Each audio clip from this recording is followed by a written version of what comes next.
High সব বন্ধুরা, আর আমার নতুন ব্লগে আপনাদেরকে স্বাগত জানাই।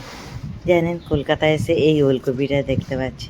গুজরাটে জানেন এই পেঁয়াজকলি আর ওলকপিটা দেখতে খুব কম পাওয়া যায়। 9 মাসে 6 মাসে একবার পাওয়া যায়, কেউ যদি আনে তবে। এখন তো বাঙালিরাও গুজরাটে সব দোকানপাট করছে। আর আমার ছেলে সেই দিনে জানেন একটু জন্মদিন ছিল, মানে 20 তারিখে ছিল। এটা তো অনেক পরে এডিটিং করছি, তো যাই হোক একটু আমার ছেলের জন্য খালি পায়েস করে দিচ্ছি। মাংস করব না, একটু বাতাসা দিয়ে আর একটুখানি হালকা চিনি দিয়ে একটু পায়েস করে দেবো। কাজু বাদাম তো সব আছে। আর তারপর আমার কথা একটু পরোটা এনেছিল, ওই যে পেটাই পরোটা। আমার খুব খিদে পেয়ে গেছে, তা আমি বসে বসে এইটা খাচ্ছি আর দেখাচ্ছি।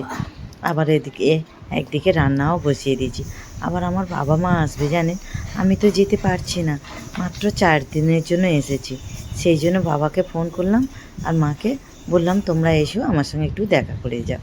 যতই হোক বাবা মার সঙ্গে না দেখা করলে হয় বলুন বন্ধুরা।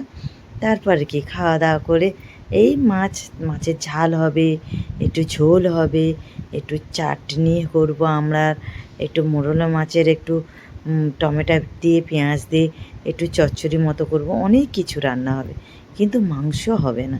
আর তারপর বাবা মারা না বয়স হয়ে যাচ্ছে বলে ওরা মাংসও খাবে না। আর আমরা বিয়েবাড়ি এসেছি, বিয়েবাড়ি হয়ে গেছে, ঠিক বিয়েবাড়ির পরের দিনে একটু ঘরে রান্না করছি বলে একটু হালকা ফুলকা ঘরে খাবো। ওই যে একদিকে ঝোল বসিয়ে দিয়েছি আর এদিকে একটু ওই যে মাছের ঝালটা করব পেঁয়াজ টমেটো দিয়ে। খুব তাড়াহুড়ো করছি, তাই খেতে খেতে জানেন বন্ধুরা 2:30-3টে বেজে গেছে। আর খেয়ে দিয়ে উঠেই তো আমার বাবা মা যাবার জন্য লাফালাফি করছে। বাবা মাকে দেখাবো শেষের দিকে, ওদেরকে তার আগে খাইয়ে দাইয়ে একটু বসে একটু গল্প করছে, আমার পেছনেই দাঁড়িয়ে আছে। তা আমি সেই আওয়াজটা একটু বন্ধ করে দিচ্ছি।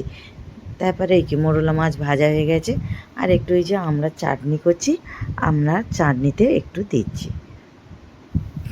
এই আমড়াগুলো জানেন গুজরাটে একদম পাওয়া যায় না।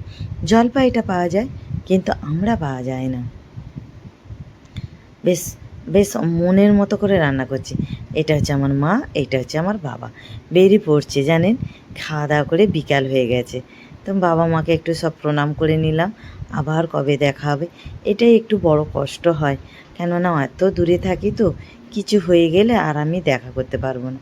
তারপরে কি আমার ঘরের সামনেই ওনারা টোটো ভাড়া করে নিয়ে এসেছিলো, তো ওই টোটো করে উঠে চলে গেল। এই যে দেখুন মা আর বাবা এসেছে, সবার সবার বেরিয়ে যাচ্ছে। আমার মনটাও খারাপ হয়ে গেল। আমার ওইটা ভাইপো, ওই যে ভাইপো দেখছে, বড় ভাইপো, আমার বড় ভাইয়ের ছেলে। তা টাটা দিয়ে দিলাম, মনটা খুব খারাপ হয়ে গেল। আবার 1 বছর পরে কবে দেখা হবে তার ঠিক নেই। এইরকমই হয় মেয়েদের বিয়ে হয়ে গেলে। আমি আবার ছুটে পুকুর পাড়ে চলে এসেছি। ওই যে দেখুন অটোটা চলে যাচ্ছে। তা আমার ব্লগটা কেমন লাগলো, একটু ভালো লাগলে লাইক করবেন, শেয়ার করবেন। Tata, by.